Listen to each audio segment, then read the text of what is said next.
Hey guys, how's it going? Today has already been a wild day. There's a lot going on, starting off with the installation of this big, beautiful green Colorado spruce.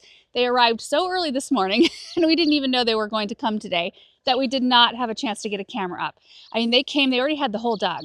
They came, dropped the tree, and I think they headed back to the field for one more. So we ended up buying 3 more big trees in order to get in on that really good opportunity, which I explained in previous videos. So hopefully we will capture the planting process of the very last one that they're bringing today. I also want to head out to the formal flower garden and just talk through some of our thoughts on that space. We decided on what we're going to do for the pathways, and I think that project's going to start either today or tomorrow, and it's going to be a multi-week project, so I don't think we're going to film that whole process because I don't know when the crew's going to show up. You know, a lot of times they kind of fit things in between other jobs, so they'll probably be in and out for the next few weeks, so I'll just show you updates from time to time on what they're getting done. We're also picking up a load of annuals, spring annuals, down at the garden center this morning. Pansies, tulips, things like that. I just decided this year I want to deck it out with color because I'm just craving it so much. The last couple of years I've done really light spring plantings, and this year I'm in the mood to kind of go for it. After that, we might do some garden cleanup, we might do some planting. I'm not really sure. We're just gonna have to see what the day holds. Weather-wise, high of like 46 today, and tonight's gonna be 27. The rest of our 10-day looks beautiful, no freezing temperatures, and days in the 70s, a few of them. So hopefully we're past the freezing point today. But let's take a look first at this gorgeous spruce tree. Maybe the other side we can see a little bit better with the sun shining right on it. Now, we bought these sight unseen. I mean, we'd been out to the field, but they are hand-picking these for us because we didn't have a chance to run out there and look, but they're doing a beautiful job. So let me pan to the left. You can see the horse paddocks right there. You can see the hole for the last one they're going to bring. And then we did show you this great big round pine being installed yesterday. It's so round. I love it. But this one is just gorgeous. And you know, I've been seeing birds in and out of the trees. They're flying from tree to tree. I just love seeing that. But that is a beauty. And I think the one they're bringing for the center here is going to be more of the icy blue color. So we'll have kind of, this is almost like a bicolor, green, blue, and then the icy blue, and then the green of the pine. And of course, there's going to be space between each one of these trees, enough space to where we'll have an opportunity to plant some like skinnier deciduous things, some larger shrubs. And that's kind of our thought process for this whole area, is to keep it largely evergreens, trees, shrubs, low maintenance stuff. We do have some hibiscus out here, like the dinner plate type, that need once a year cutback. And I'm okay putting perennial type things that need just once a year maintenance, like ornamental grasses. I'm going to dig up that great big sunflower. It's like a Maximilian sunflower, I think, you know, up by our Persephone kind of garden area. Dig that up and put that out here. I mean, Russian sage, some things to bring some nice color that only require needing to be cut back or maintained once a year. That's fine. But no perennials that need multiple shearings, nothing like that out here. So anyway, that is the first thing that I wanted to show you today. Now I want to go show you what we're going to be making the pathways out of in the formal flower garden and the formal flower garden area. Here are the many, many pallets of bricks we just had delivered yesterday. And that's what we've decided to use for our pathways in the formal flower garden. These aren't exactly like the bricks that we've used up around the Hartley and around our house, but they're very close. They're called the Holland brick in the color rosewood.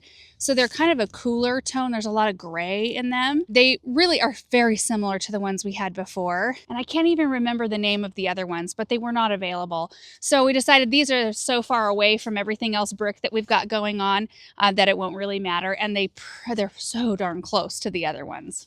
And we decided to do brick because this whole formal flower garden area, I want it to feel more permanent. I want it to feel like there's structure and weight out there. And I can just imagine in the future the beautiful boxwood hedging and formal brick walkways that cross through each section with maybe containers in the center, kind of helping solidify or make the center be a little bit more of a focal point. I think it's just going to be a really fun look out there, really beautiful look. And Aaron and I went back and forth because brick is definitely one of the more spendy options of all the ones that we were talking about. But we just thought, you know what? If we're going to do this, let's just go for it and do it to where we're going to love it. I'm excited about it. So let's head over there and take a look. Here we are. You can see all the boxwoods, the linden trees here. These are are they Greenspire? Gosh, Green Mountain. I can't remember quite. but they get big. So eventually we'll have big, beautiful tree canopies in here, making this more of a shade garden, which makes boxwoods a really great choice because they can do full sun, which is what they're going to get now, and they can also do shade. So as this garden changes over from shade to sun, many, many years from now, the structure of the space will remain. We can, fix everything else, all the other plantings that we do in here, because I'm going to be treating this kind of as a cut flower garden still, at least for now, while incorporating some more permanent things as we go along. But that is not as big of a deal to swap out as much as like changing your big structure pieces. So anyway, I do believe that Paul and Bethany started to run drip over here, and they are filming it.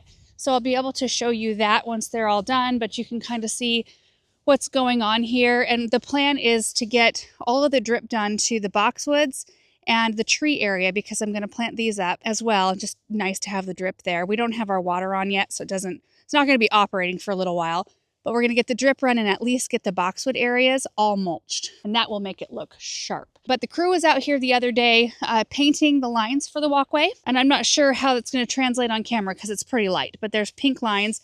So the walkways, it'll connect to the other one. Everything will be straight and lined up really nicely. And as you walk to the middle here, you can see the center has been flagged off. So that's where they will intersect right there.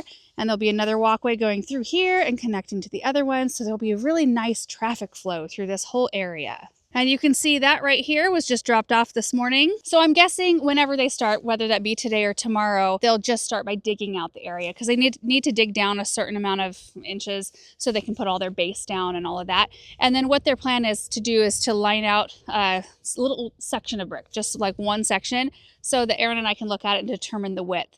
It'll be somewhere between 3 and 4 feet in the end. We don't need it to be wide enough for a gator. We can access this whole area on the grass pathways.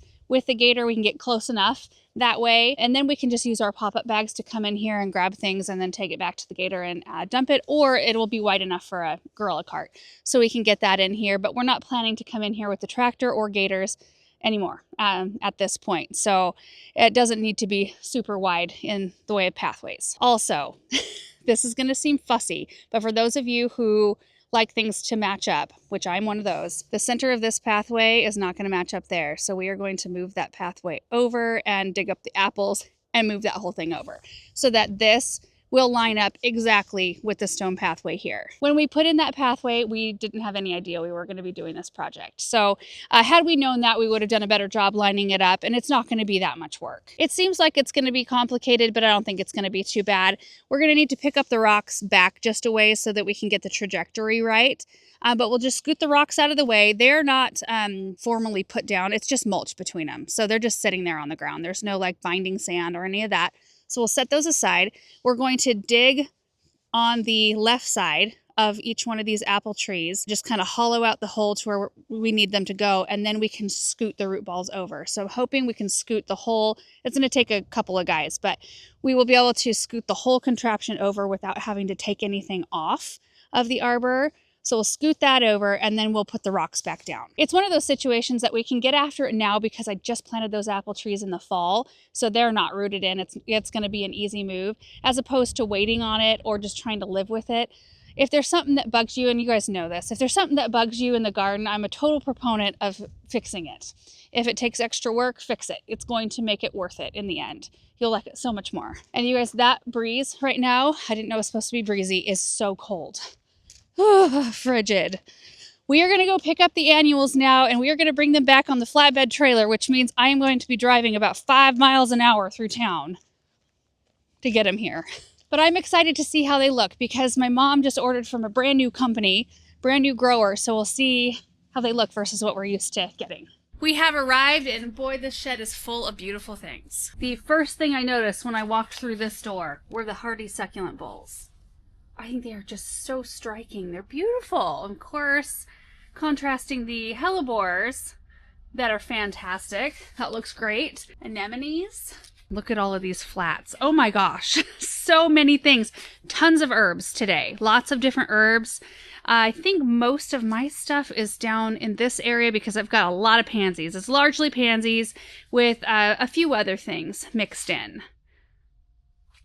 A bunch of lavenders. There's bay, laurel, mints, thyme, borage, sorrel, oregano. tarragon, dill, coriander, curry. I mean, just you name it, it's probably here. But I have to look at my order. I know I got lots of pansies, but I can't remember exactly which ones. So there it is. Okay, you guys, I'm just going to go through my order, grab everything, get it loaded on the trailer, and then head home. It's going to take me a little bit to get all of these loaded. Whew.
All right, guys, we made it back home. I want to show you what we ended up with. A bunch of beautiful stuff I'm so excited about. Look at this load of pansies and violas. Oh my gosh. And they're not even, most of them aren't even in color yet. So just imagine when these are all full of color. We've got a few flats of the, let's see, sorbet lemon chiffon violas, which these are perennial. They're usually really good about seeding themselves sort of around where you've used them. And I think they are the sweetest, most Eastery yellow color. I love it. And then we got several flats of pink shades pansies, which look at that. So there's like lavender, there's the darker burgundy. Look at that. I was looking at this flower when we were down there with the stripes. Oh my goodness, isn't that beautiful? And then we got several flats of lavender blue shades, which are just, you know, they range from like lighter colors. Let's look at this one. Look at how huge those flowers are. And so on and so forth. These are all the blue shades. So most of them have buds. Most of them do. And once we hit the warmer temperatures tomorrow, they'll really start loading up with color. And then we did get a few tulips. So this variety is called Carrie. One of them showing some color. There's also a tulip variety called Attila, which is a pink one, and I've never seen them grown this way, like in little containers like this. They're not like packs, but there's 3 in each one of these containers. So we'll see how that goes. And then 2 varieties of allium. I was excited to try this one. It's an ivory queen, and they stay really short, like a foot tall, but they get huge strappy leaves, like hosta-esque leaves with the big white bloom. Just thought it would be fun to try them.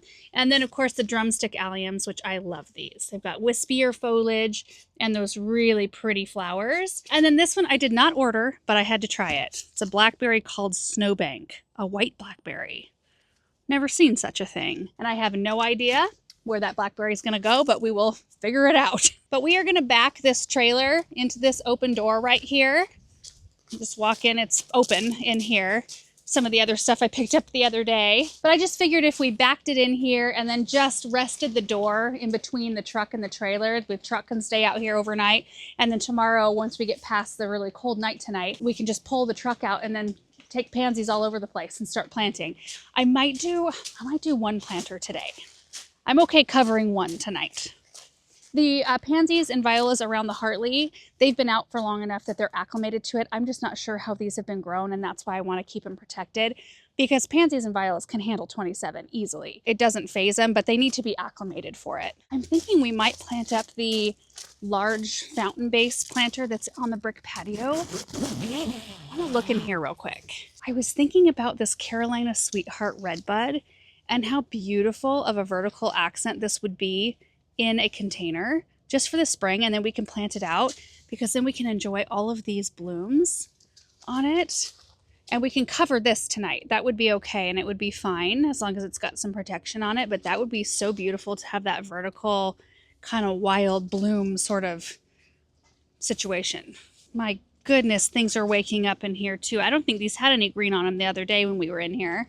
Oh, such a fun time of year. Okay, I need to go regroup and get my gator, and then we'll figure out what we are going to accomplish next.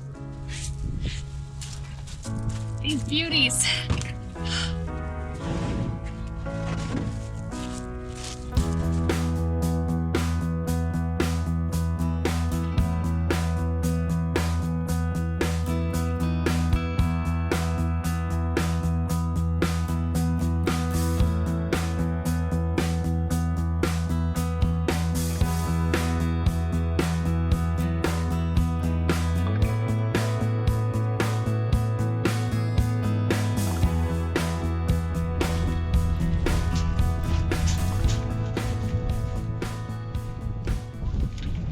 Okay, so this is the planter we're filling up.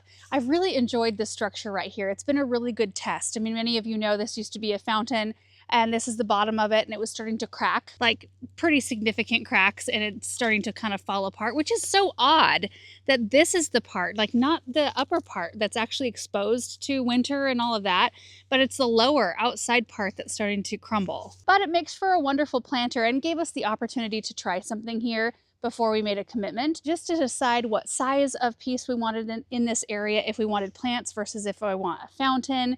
And I don't know, I think we're just going to keep this here until it actually does come apart. But it lines up with the Hartley, and I think it's going to be really pretty, full of some color. Now we do have some winter gem boxwoods right here that I'm going to be training into really tight spheres. And then we've got some Fairy Trail Bride hydrangeas here, which I don't know that any of them survived the winter. They all look kind of dead to me. I don't know. We're gonna have to see. It was an experiment. It's a type that normally doesn't do well for us anyway. There's a couple other Fairy Trail hydrangeas either coming out or they have come out, and I do want to try them again. They're absolutely beautiful, but I think it's going to be the type I need to put in a pot and then put somewhere protected for the winter. But here's what I brought over. So we've got the Carolina Sweetheart Redbud, which I think we already took a look at this one earlier today.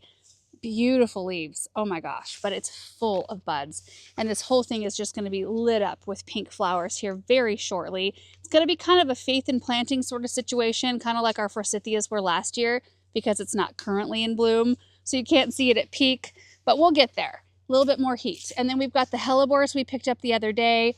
I also brought out some junipers. These are mint julep junipers right here. And they do grow 6 feet tall, about 8 feet wide. But right now, it's kind of like the Carolina Sweetheart. It can't stay in this pot for very long. But I thought, oh, wouldn't it be pretty possibly to add that texture in? And they're only 1 gallon size. And then we've got the Heuchera, the dressed up ball gown, which wintered beautifully in the high tunnel. I do need to clean them up a little bit. You can see all of the fresh new leaves, but I love that pop of lime, especially with a lot of the darker foliage that we have going on here. And then the Kerry tulips and some of the pink shades pansies. So we'll see what we can fit in this container. I mean, the container is pretty good size, but we're dealing with some fairly decent sized root balls to begin with the redbud and the hellebores. So we'll see what we can do here. These are the bottoms of the yellow twig dogwood that we put in here for wintertime.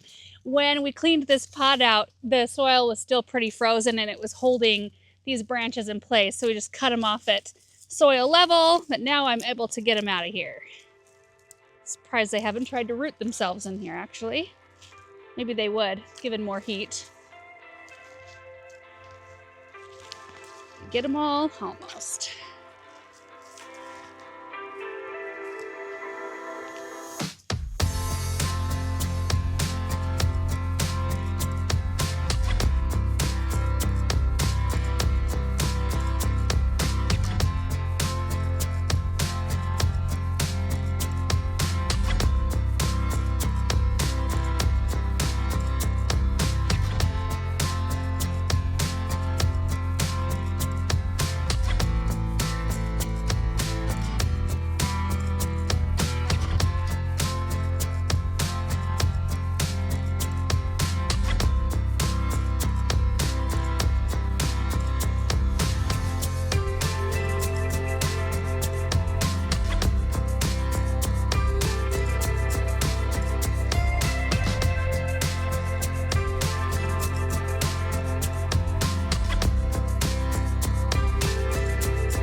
It turned out so beautiful. I absolutely love it. Now, I did not use all the plants that I had in the back of the gator, but pretty close. This is what I had left, and I had to go grab 2 more tulips out of the high tunnel. So, yeah. But look at this.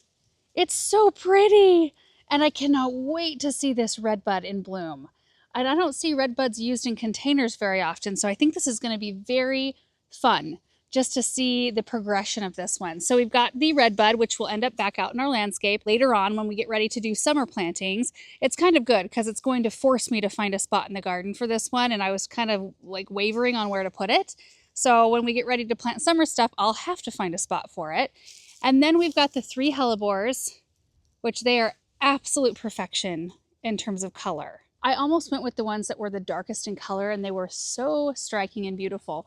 But in arrangements like this, when you've got a really dark color, dark colors tend to recede a little bit, and they're not a pop. And I really wanted it to be a little bit more visible. And this is still a fairly dark-ish color. I could have gone with a white or something like that, but it shows up much better than a darker one would. And then I went in with the junipers, which I love.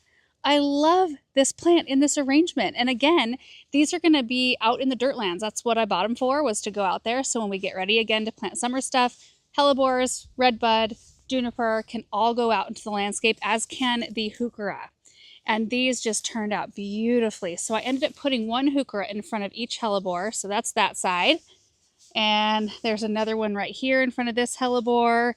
And same goes for here. Oh, and I did go grab 3 lemon coral sedum because I felt like I needed a little bit more brightness on the bottom, and they ended up being just absolutely perfect. Look at that.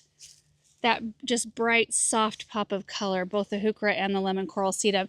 I don't think that this would be as nice of arrangement without that bright color. I think that really lights it up. And then I put 2 containers of tulips in each opening between the 2 lime-colored plants. So these will just continue to open. I mean, there's buds on some of them, and some are a little bit more open, and some haven't even really emerged yet. So we'll get a fairly long season out of those. So you can see, you know, on this side, the tulips are Russell. Always wanting to check out what we're doing, huh? So you can see those all the way around. I love that color of tulip with the pink variegation in the hellebore, and of course the pink in the pansies and in the hellebore flower itself. And I think these were the best looking pansies we had. They're just starting to come into color. So I just want to give this a couple of weeks, and we will have big time color in here. So I tried to go a dark colored pansy and then a light one in between, and then another dark colored one. And I tried to do that all the way around. You can see it right there. But when those kind of bush out and are loaded up with color, oh, it's going to be so pretty. I just love it. When I went back to grab the tulips that I needed to finish this, I went ahead and grabbed some of the lavender shades pansies. And I thought while we're out here working, we may as well fill the containers at the corners, so like right there, up with pansies. It's just gonna be super simple, the boxwood and the pansies. You can see some of the roots are sort of popping out here, so I'm gonna go grab some extra potting soil as well and just kind of bring up that soil level a little bit. And then I've got the pansies right back here, which again, these don't have a tremendous amount of color, so they won't be super impactful today, but this at least gives you a sample of what we can expect them to look like soon. I think it'll be fun to have the blue in this area as well as the pink pansies because of all the blue around the Hartley. Okay, so I need to go grab my soil so we can top up these containers. So we'll get the pansies in, and then I think we'll be done for the day.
got them done. Here's the first one we got done. And while they don't have a lot of color yet, it still looks fresh. And I love to see all the roots covered up of the boxwoods. They've got to love that. That's for sure, especially on a blustery day like today. But these are going to be so incredibly gorgeous when they fill in. And we'll look at this one too. I mean, they all look the same.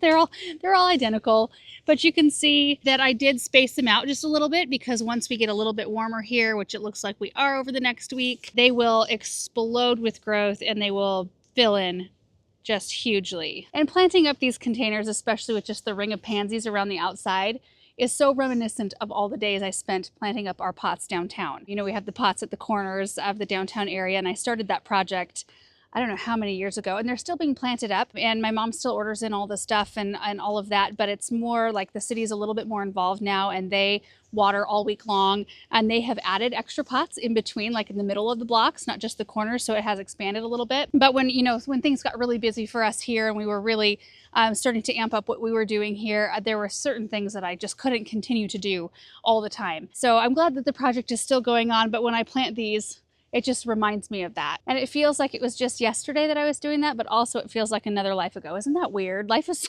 so weird sometimes. But I think having the mirror of blue up here, even though they're not exactly the same variety, having the mirror of the color that's down there will be really nice. And I did get everything watered in. I made sure to like tuck the soil down in areas, especially like right here, because this is where, like if you were to put this in a big basin, the water would spill out those little things, spouts, right there. So I just tuck the soil down so the water doesn't immediately come over the sides.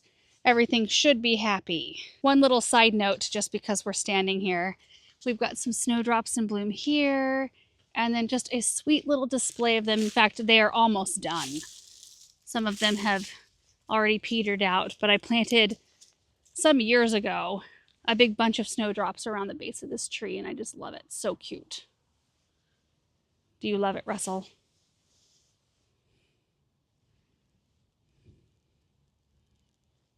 You are staticky today.